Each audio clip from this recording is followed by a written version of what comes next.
అసలు ఆ జీవోలు ఇచ్చింది ఎవరు? రాజశేఖర రెడ్డి గారు ఇచ్చినారు. ఆ జీవోలు ఏంటి? టీటీడీని 7 కొండలుగా గుర్తించింది రాజశేఖర రెడ్డి గారు నాన్న. టీటీడీ పరిధిని 350 కిలోమీటర్లకు పెంచింది నాయన. చంద్రబాబు నాయుడు గారు అప్పట్లో బీజేపీతో లేడు. ముస్లిం ఓట్స్తో పనిపడింది, క్రిస్టియన్ ఓట్స్తో పనిపడింది.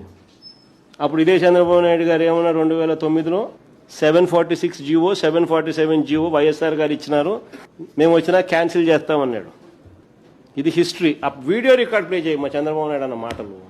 746, 47 జీవోలు 2 వచ్చాయి. తెలుగుదేశం పార్టీ దీనికి వ్యతిరేకంగా ఉంటాం. రేపు అధికారంకి వస్తానే ఈ 2 జీవోలు కూడా తీసేస్తామని చెప్పి కూడా నేను మీ అందరికి హామీ ఇస్తున్నా. ఈ 2 జీవోలు కూడా తీసేస్తామని చెప్పి కూడా. ఒకప్పుడు ఇదే అసెంబ్లీలో 2 కొండలు 7 కొండలు కాదంటే మేము అనునిత్యం 7 కొండలవాడ వెంకటరమణ గోవిందా గోవిందా అంటూ నడుచుకుంటూ వెళ్ళేవాళ్ళం.